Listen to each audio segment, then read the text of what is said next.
Hello everyone. This is one of the best moments in talking with you all friends and colleagues of Baylor College of Medicine, because we will talk about what is the heart and soul of Baylor College of Medicine, which is science. Science in everything I do. I'm a bone marrow transplant doc, an oncologist, and science saves lives. That's it. That's all you need to know about science. Science is a lifeline of medicine. Everything that we do in medicine hinges on science, understanding how disease works, intervening in the right way, and making people's lives better. Our singular talent is alleviation of human suffering, and there's no better way than science to do that. And today, I have a present for you. I have one of the most accomplished, most brilliant people I have met so far here, Dr. Marshall, with me. Thank you. I'm so happy to be here, and I'm so happy to have you at Baylor. Thank you. Thank you. I feel like at home. You know how sometimes you come to a new place and it feels like you've been there? Yeah. That's how I feel about Houston and Baylor College I'm of so glad. Medicine. I think we all feel the same way, actually. Well, thank so you. we're happy It's to. very kind of you. Yeah. So you are brilliant, you know that. But you're a neuroscientist. Yes. So tell me, in a lay way, what do you do? Yeah. So I study how the brain and the nervous system senses the body. It's something we sort of take for granted, but when we study the senses, we tend to study all the senses on the outside world, right? So how you smell, taste, touch the world around you. But we neglect or forget that the brain is very tuned into what's happening inside your body as well. And in particular, we don't just study all of the ways it senses chemicals. These are really well studied, but we actually specifically study how your brain and nervous system sense mechanical force, because there's a lot happening inside. So if you eat, of course, your GI tract is moving and contracting for digestion. We even sense things like your bladder to know when to go to the bathroom. Right. So this is the work of my lab, is figuring out how all of that works. This is beautiful. I really like that, that sort of internal awareness, Right. on how things modulate. But tell me a little bit about your personal journey. How did you come up to be interested in brain? What made you being a scientist? Yeah, it's a hard question. I think in the end, I just really loved learning, and I was always curious. And that's really the root of what we do. It's just curiosity. How do things work? But it started with a deep love of anatomy and physiology. And so my realm of neuroscience is a little bit different than many neuroscientists who really live in the brain, right? They study how neurons in the brain, these cells in the brain, all talk to each other. But because of my deep love of anatomy from when I was very little, I think that's what got me interested in these brain-body connections. And so from the time I was young, I just loved science classes. I didn't know anything about being a professor. I didn't know anything about academia. I just sort of followed what I loved to do. And so I started research in college and then just continued up. And I actually started my graduate career here at Baylor College of Medicine. And then in the middle of my PhD, my PI moved. I moved with her, so I got my PhD elsewhere.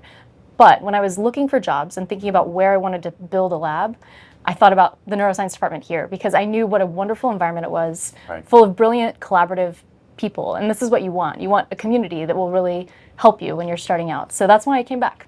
This is beautiful, beautiful. Yeah. And now help me a little bit in how would you advise people who are version of you, some years back, when you were interested in anatomy and sort of curious about everything. What would be your advice today with what you know for the younger people that are thinking about being scientists? Yeah, well, I would say it really is one of the best jobs around. I mean, I'm biased because it's the job I chose, but I just can't think of a more privileged position to be in that we get to discover mysteries Right. of the body, mysteries of the universe, and that's our job every day. So even though this job is really tough day to day, there's a lot of pressure, a lot of stress.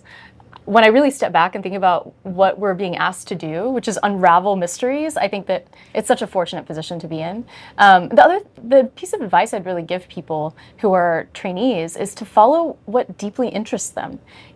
My area in neuroscience is very niche. I would say for a long time, many neuroscientists thought, that's very strange. You're studying the periphery, literally and figuratively. I was at the periphery of the nervous system. I wasn't in the brain.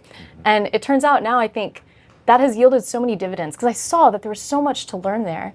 And so I think by sticking with what I knew was really interesting, that paid off. And now I have my own little area that's really something that I've developed and an area that I've taken and grown over time. And so I think that being true to your own interests and what you know is interesting, even if it's not the popular thing, often pays off.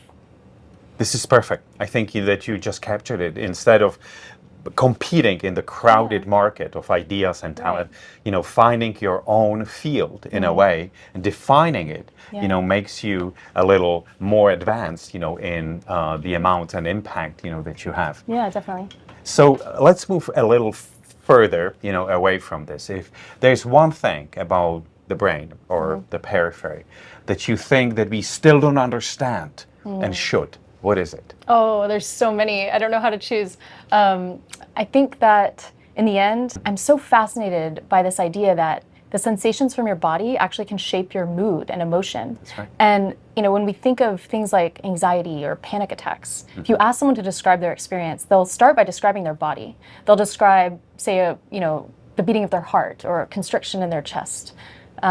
These sensations are something we know and associate with emotion, but really the mechanism for how these sensations drive or shape those emotions in the brain is really unexplored. And so this is where I hope to go in the future, and that's what I'm really excited about, is we really are at the precipice of having the tools to figure this out, really mechanistically. Like, what are the cell types that mediate this, that feed this information to the brain and shape how we behave and feel? This is beautiful. So you gave me just now a permission to ask a question. Sure. Ramon and Cajal, is one of my heroes. Yes, and as you probably know, he wanted to be an artist, and his father said, "No way, artist makes more money. You're gonna be a professor."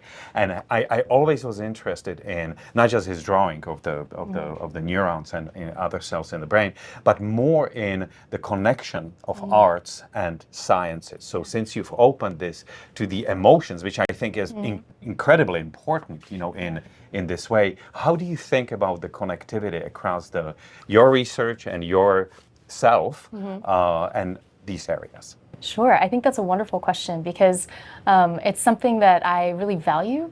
There's so much art in the way we do science, and there's so much beauty in what we see day to day in our scientific lives. And so I see this at the microscope, right? I see when people are gazing into this new discovery at the microscope, and I see the beauty there, both visually, but also it has meaning behind it. Right. So I think that it's important to explore the entirety of our humanity, right? And I think we can get so much inspiration from the arts. I really encourage the people in my lab to also explore kind of the full range of understanding. And I think that's important for clinical care, but it's also important for science because it's how we explore our creativity.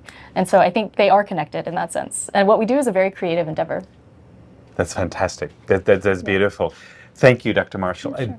So isn't this exactly what Baylor College of Medicine is about? The beauty of science, the ability to make these connections across different parts of the human body, and then connecting it to helping people, alleviating suffering, and using this in an institution that has been ennobled by decades of doing this in an environment that's permissive to betterment of mankind. Thank you again. Thank you. And I'll talk to you next week.